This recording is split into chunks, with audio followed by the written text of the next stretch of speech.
भक्त को बताया पहन ले इस बार भाइयों से कोरोना से बचने का संकल्प। दोस्तों, आज हमारे साथ हैं पंडित अभिषेक उपाध्याय और इन्हीं से जानते हैं रक्षाबंधन जैसे पवित्र त्यौहार के बारे में और इसे क्यों मनाया जाता है और हमारे समाज में इस त्यौहार का क्या महत्व है। पंडित जी, सबसे पहले तो इस त्यौहार के बारे में यह बताइए सभी को कि इसका क्या महत्व है, क्यों मनाया जाता है। सर्वप्रथम सभी सनातनी भाइयों को रक्षाबंधन और श्रावणी पर्व की बहुत बहुत शुभकामनाएं। वैसे रक्षाबंधन का जो पर्व है ये भाई बहन की रक्षा के लिए किया जाता है। जो बहन होती है वो अपने भाई से अपनी सुरक्षा के लिए, रक्षा का मतलब होता है सुरक्षा करना और बंधन का मतलब होता है बाध्य, किसी चीज को बांधना।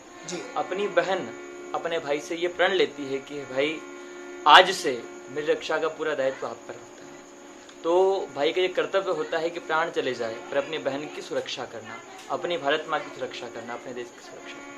अच्छा, कोई पौराणिक महत्व भी है, कोई पौराणिक कथा है इसके पीछे? इसमें बहुत सी कथाएं आती है जिसमें से मुख्य कथा है देव दानव संवाद के समय, जब देवताओं और दानवों का युद्ध हुआ था।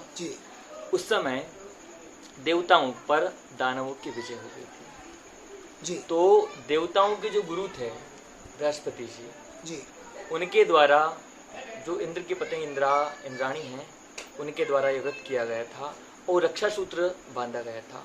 आज भी हम कोई शुभ कार्य करते हैं, पूजन कार्य करते हैं तो ब्राह्मण देवता रक्षा सूत्र बांधते हैं जजमान की कलाई पर और मंत्र बोलते हैं, जैन बुद्धो बलि राजा, मतलब हमेशा मेरे जजमान की हर तरह से रक्षा होती रहे। तो ये रक्षा का पर्व है। हमारे मतलब हिंदू धर्म में 4 वर्णों के 4 त्योहार माने गए हैं। सबसे पहले ब्राह्मणों का कर्म आता है जिसे श्रावणी कर्म बोलते हैं। तो श्रावणी कर्म का मतलब होता है उसमें ब्राह्मणों के द्वारा सप्तऋषि पूजन होती है और यज्ञोपवीत बदली जाती है। 10 विधि गोबर गोमूत्र से स्नान होता है। यह भी रक्षाबंधन के दिन ही होता है। दूसरा क्षत्रियों का त्योहार आता है। तो क्षत्रियों का कार्य है रक्षा करने का। तो जो रक्षाबंधन का कार्य है ये मुख्य रूप से क्षत्रियों के लिए है। जो दीपावली का त्योहार है वो वैश्यों के लिए है और जो होलिका का त्योहार है वो शूद्रों के लिए है। हमारे 4 वर्णों में 4 त्योहार मुख्य रूप से। अच्छा, रक्षाबंधन एक ऐसा त्यौहार है जहाँ पर बहनों को इंतजार रहता है कि कब ये त्यौहार आए और कब भाइयों की कलाई पर राखी बांधे। हमारे समाज में ये देखा गया है कि बहुत सारी घटनाएं ऐसी भी होती हैं जहाँ पर भाई अपनी बहनों की रक्षा करता। उस परिदृश्य में इस त्यौहार को और कितना आप महत्व देना चाहते हैं? जो रक्षाबंधन का त्योहार है, जैसे मैंने पहले बताया, ये रक्षा का त्योहार है और भाई बहन के अटूट प्रेम का संबंध है। जिस प्रकार एक छोटा सा बालक होता है तो उसे हर चीज का एहसास होता है, हर चीज की खुशी होती है, उसी प्रकार अपनी जो बहन होती है तो बहन के मन में भी होता है कि मेरे भाई मेरी रक्षा करे, मेरा भाई मेरे लिए कुछ करे। तो बहन और भाई के जो प्रेम का संबंध है वो रक्षाबंधन के रूप में हम लोग मनाए जाते हैं। मुख्य रूप से अगर देखा जाए तो ये बहनों का त्योहार है। बहनों के लिए हम क्या कर सकते हैं, बहनों के लिए, और अभी जो हमारी वैश्विक महामारी से हम लोग जिस प्रकार की महामारी मीन्स कोरोना काल चल रहा है, एक बहन जब भाई की कलाई पर राखी बांधेगी तो इस बार क्या वो भाई से ऐसी प्रतिज्ञा ले जिससे कि इस कोरोना जैसी महाबीमारी से बचा जा सके? बिल्कुल भाई साहब, आपने बहुत अच्छा प्रश्न पूछा है। मैं सर्वप्रथम सभी बहनों से करबद्ध प्रार्थना करना चाहता हूँ कि इस बार अपने भाई से जो रक्षाबंधन पर्व पर राखी बांधने के बाद जो भी वादा या जो भी संकल्प भाई लेता है तो इस बार बहनों को एक ही संकल्प लेना है कि जो वैश्विक संकट से हमारा पूरा देश आज पूरे भारत ही नहीं परंतु पूरे राष्ट्र में जितने भी देश हैं, पूरे वासुदेव कुटुंबकम, जितनी भी वसुधा है हमारी, जितने भी भूमंडल है, उस पर इस बीमारी ने अपना पैर जमा रखा है। तो सारी बहनों को अपने भाइयों से यही प्रण लेना है कि हे भैया, आप ज्यादा से ज्यादा लोगों से डिस्टेंस बनाकर रखें। जब भी घर से निकलें तो मास्क बांध कर निकलें और अपने अगर कुछ सैनिटाइज करते रहें। बिल्कुल उचित हो तो ही घर से बाहर निकलें, अन्यथा बाहर ना निकलें। हर 15-20 मिनट के अंदर अपने हाथों को धोते रहें, सैनिटाइज करते रहें।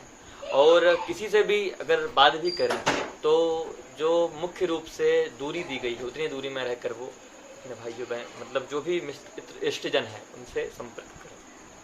अच्छा, एक आपके ज्ञान के अनुसार ये जो कोरोना काल जो चल रहा है और ये वैश्विक बीमारी जिससे पूरा हमारा देश ही नहीं बल्कि पूरा विश्व आज पीड़ित है, कोई ऐसा कुछ अनुमान लगाया जा सकता है कि ये कब तक और ये महाबीमारी से छुटकारा मिल सके? जी भाई साहब, भारतीय ज्योतिष की गणना में अगर देखा जाए तो जैसे मैंने पूर्व भी एक वीडियो में बताया गया था कि सितंबर तक इसका प्रकोप ज़्यादा रहेगा और बहुत जल्दी इसकी जो औषधि है वो भी हमारे देश को प्राप्त होगी।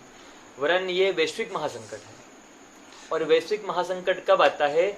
जब हमारी इस पृथ्वी पर जो हमारे भूमंडल है इस पर कुछ ऐसी घटना हो जाती है जो ना होने की हो, जैसे गोहत्या का विषय देख लिया जाए, या ज्यादा पाप बढ़ जाता है पशुओं के साथ क्रूरतापूर्वक व्यवहार, जो वाक पशु होते हैं जो बोल नहीं पाते, पशु होते हैं बेजुबान जो पशु होते हैं जिनके साथ उनके ऊपर जब अत्याचार होता है अत्याचार तो जो हमारी धरा है वसुधा है ये भी उस अत्याचार को सहन नहीं कर सकती। इसका मतलब हम सीधा सा ये समझ सकते हैं कि प्रकृति अपना संतुलन अपने आप बनाते जा रही है। जिस प्रकार हम पशु के साथ अत्याचार करते हैं, बेजुबानों के साथ हम गलत व्यवहार करते हैं, उसी का आज एक नतीजा है जो मानव भुगत रहा है। लेकिन इन सब के पीछे जो भी कारण हो, जिस प्रकार से आप बता रहे हैं कि सितंबर के अंत तक वैक्सीन जो है आएगी और कहीं ना कहीं कोरोना से इस विश्व को